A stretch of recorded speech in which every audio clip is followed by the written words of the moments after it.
Hi Cancer, welcome to Lit Intuition Tarot. My name is Kay. This is Twin Flames in Recovery based, and the last couple of weeks I have been focusing on both sides, both polarities of the connection. So during the day I have been doing the yang portion of your sign, which would be more of the light masculine or active energies. And then this evening, as with this reading, I focus more on the yin, shadow, feminine, or passive energies of the connection. So,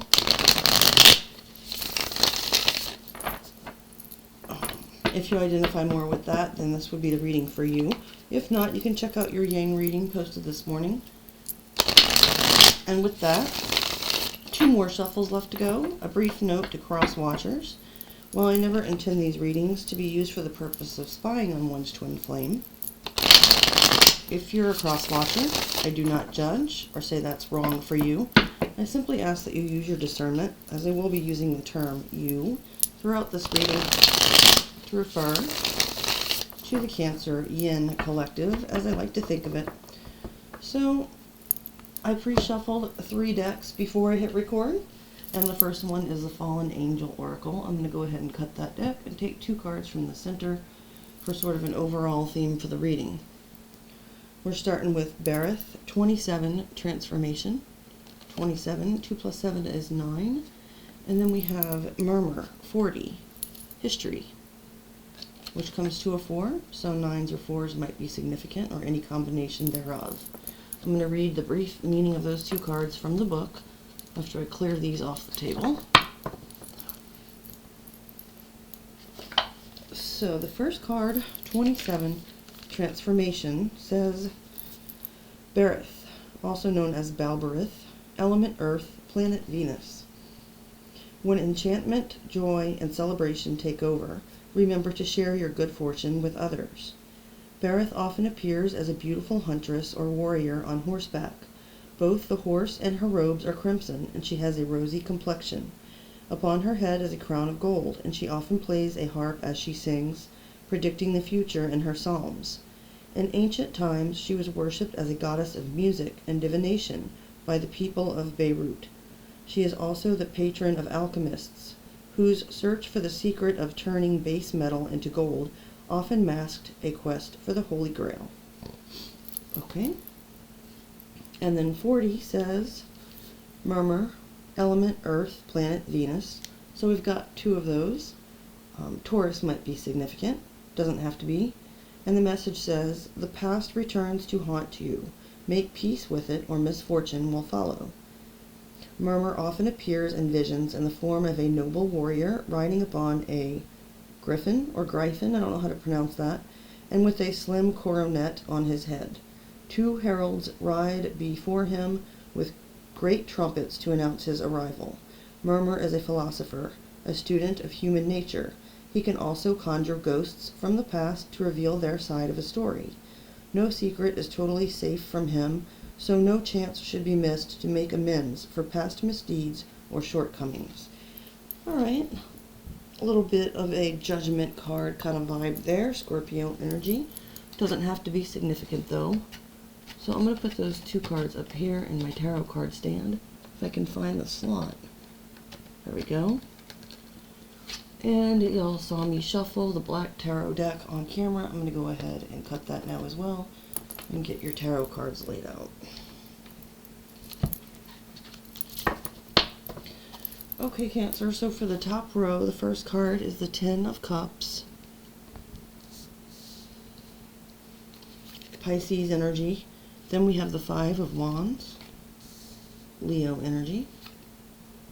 The 10 of Wands, which is a Sagittarius card.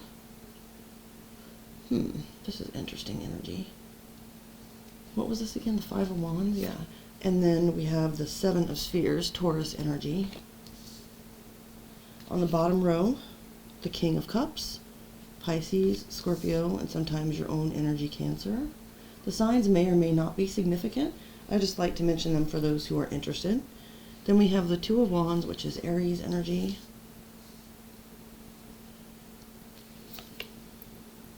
the Six of Wands, which is Leo energy,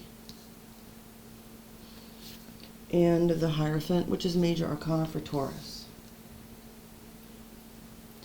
So I'll go ahead and begin to interpret those. As I go, I'll clarify with this also pre-shuffled miniature spellcaster's tarot. So this first card, the Ten of Cups, in this position is a message to the runner from Spirit. So you're probably familiar with the runner-chaser dynamic and twin flame connections if you're here. If you identify more with the runner type of vibe, so you may have an avoidant attachment style where you run from intimacy or from the twin or your connection or just from feelings in general. You might self-medicate or entertain others as a way of escaping the connection. You might find yourself ghosting people or not ever reaching out to them first. If that's the case, the message is the Ten of Cups. So perhaps you're running from, okay, two ways I can look at this. One is that you're running away from what you know to be your ultimate emotional fulfillment, which seems sort of weird, but it happens, so I'm not judging. So you might be unfamiliar with or uncomfortable with the thought of being completely emotionally fulfilled within a group, family, or relationship setting. So you might be a very independent person, and the thought of relying on your happiness, relying on other people for your happiness, can be quite scary to you. And while a certain dose of that can be healthy because we don't want to be codependent, we also do need others in our life. So I'm going to go ahead and clarify to see if Spirit has any advice or anything additional to say. Spirit, please show me 3 cards or less to clarify the Ten of Cups for Cancer. 2 cards flipped over. First, we have the Knight of Pentacles, Taurus, Virgo, and sometimes Capricorn energy. And then we have the Four of Pentacles, which is Capricorn energy. So, from this, I'm picking up that it might seem like the twin flame connection is too arduous to complete, takes too much patience or time. You may feel like, and Scorpio got a Four of Pentacles there too, but it was their main card. You might feel like you've struggled to achieve what you do have. So the Ten of Pentacles, or excuse me, Ten of Cups may seem like kind of a pie in the sky fantasy ideal for you. And so you run from like the hope that you could actually achieve that, mixed with the pain of feeling like you only gained so little so far. So why would you aim for something so high as it might be out of reach? With the Four of Pentacles, it's kind of like a withholding energy. You may feel like having struggled to get where you are, you don't have enough to be generous or to share, and so you kind of need to keep it to yourself to avoid going back to square one. Doesn't really point out a solution or advice there. It's just kind of getting a little deeper into that mindset. So you may or may not identify with that. Take it as it resonates. The next card is a message to, if you identify yourself more as the chaser, so the one who generally tends to reach out first, even when you feel like you probably shouldn't. You may have a more anxious attachment style and feel uncomfortable or insecure when you're not receiving the attention, affection, or appreciation of your twin. So this might cause you to go into overdrive where you're doing more in the connection than you feel your partner is. So you might feel more like the giver. If that's you, the Five of Wands here, I'm hearing fight for yourself and fight for this connection. So I'm not taking that to mean that you need to approach this person with a competitive, angry, or jealous air, but instead of just chasing them and being passive and offering them all the happiness that you know you have to give or share with them, Spirit is suggesting that you actually stand up and fight for what you believe in the connection, because it will not actually drive your twin further away. I believe that it would actually draw them closer in the sense that they would understand that, don't take this the wrong way. I never judge. I just use the words that come to me when I look at the cards. Don't be a doormat, if you ever find yourself like that as the chaser. You need to stand up for what's important to you, be willing to engage in conflict when necessary. Alright, let me go ahead and clarify that as well, though, to see again if there's any advice or anything else. And we have the Ace of, is that Swords? Yeah, I thought it was Wands at first because of all the fire. So not only is Spirit confirming that what I just said is truly their message to you, but just that it's important for you to realize what is important to you, what the clear truths are to you that you're willing to stand upon. So if you have a wishy-washy idea of what's really important to you about the connection and about your own spiritual path, then you'll hardly be able to stand up for it. So understand, realize, and embrace your own truth. This next card indicates what draws the two of you together. I'll have to clarify this one as well. With the Ten of Wands, perhaps you help ease each other's burdens, provide a shoulder for each other to cry on. Spirit, please show me 3 cards or less with the Ten of Wands. For the Ten of Wands for Cancer. Please clarify the Ten of Wands for the Cancerian collective. How is this a draw? Okay. So, we have the King of Swords, Gemini, Aquarius, and sometimes Libra energy. The two of you, I just talked about discovering your truth with that Ace of Swords. So part of the draw with the two of you toward each other is that you are both truthful with each other, and you're able at times to see through the intricacies and complications of all the baggage that you've brought to the connection, the responsibilities, the damage that you have, the burdens and responsibilities.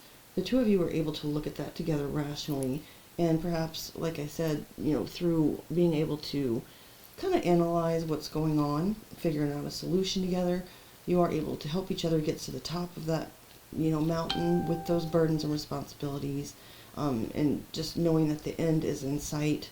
So you're both very rational thinkers, you communicate well. This is part of the draw. What's so great about the connection, the Seven of Spheres, there is again that element of patience. You both know along the way, despite your separations that may occur, that you are working towards something that's going to pay off in the end, that it's a valuable investment. So, there's not any cups in there. I don't see that there's really passion or emotional connection standing out at this current time as what is great about the connection. So right now, if you're feeling like you're in a dark place or you're really not vibing very well with your twin, please keep in mind that you are making a good investment toward the future on this path. I normally don't clarify every card, but I do want to get more on that. Plus, you guys are my last reading of the week before I take my day off, so I don't mind spending an extra moment here. Okay, what do we got? Oh, interesting. Ten of Wands showing up again. So yeah, it's again that thing about by helping each other through difficult times, you're investing in a stronger union. So perhaps you might like to be in happier, more joyful, celebratory times together. But, even when you're going through the dark, you are headed toward a more solid future. So things look good up ahead. Now, what's complicating the connection? King of Cups, is it? Yes, I believe Scorpio received that in that same position.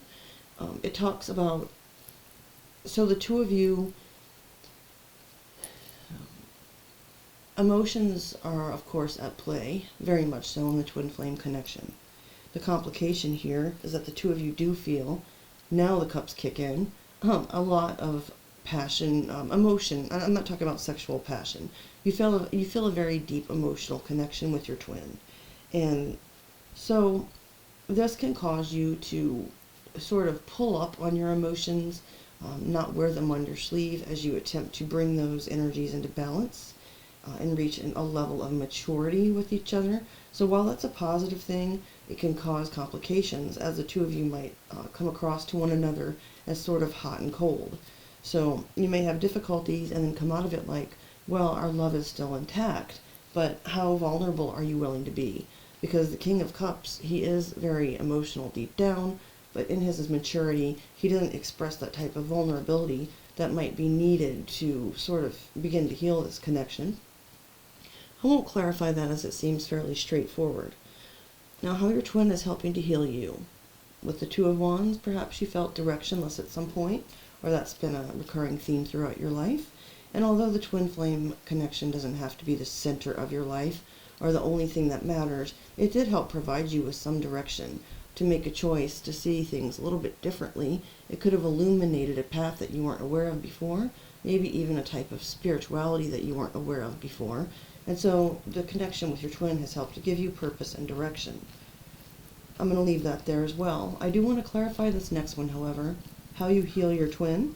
With the Six of Wands, the first thing coming to mind is that you help to increase their confidence and their sense that they're winning in life. And also that this is something that they would be able to celebrate with onlookers. So in other words, they're not ashamed of you in any way. They may see you as being kind of out of their league in a sense, and so you help raise their self-esteem. But I want to get more on that. Before I could even ask, we have the Two of Pentacles flip over. So perhaps your twin felt at one time that they were not able to juggle their priorities in life smoothly, or that they were not able to have love and work. With you, I feel that they might have a precarious balance, especially if they're the runner in the situation or the two of you are in separation. But even while those things are the case, your twin is able to integrate a love connection into their life and keep it in balance with other elements, and that makes them feel victorious in a sense in life. This would be, I'm assuming, obviously, when your connection is at its highest vibration and doing well. The final card is the Hierophant, and that's sort of an overall look at your connection in the 5D, sort of the flavor or current as you would when the two of you are together. And the Hierophant can be about spiritual lessons, definitely. That's the main thing I'm picking up. It can also be about commitment and contracts. So it could be that one or both of you has had cold feet in the past about making the connection permanent or official. With the Hierophant, it may be that you're already married in a sense in spirit, and that this is helping you both to realize that there are things in life that are worth committing to. My neighbors are coming down the stairs or making a little bit of noise there. I apologize. I will clarify this last card before we end the reading. We have the Two of Cups. Beautiful. So yeah, I do see this as being a union that does have the possibility of coming into, well, I already said union. So it might happen in this lifetime is what I'm trying to say. The two of you have an equal give and take, very strong soulmate connection. So that could definitely lead to marriage, or if you don't believe in it, definitely to a bonding commitment to one another. And even if that's not in this lifetime, that's the energy that you give off to others, certainly, and to the universe, that you're in it together for the long term. Okay, so finally, I'm going to split this Twin Flame Oracle deck, which was also pre-shuffled, into 3 parts, and take 2 from the center as a parting message. First, we have marriage. That's funny, because I was just talking about that with the Hierophant and the Two of Cups. It says legal partnership, commitment, marital bond, and societal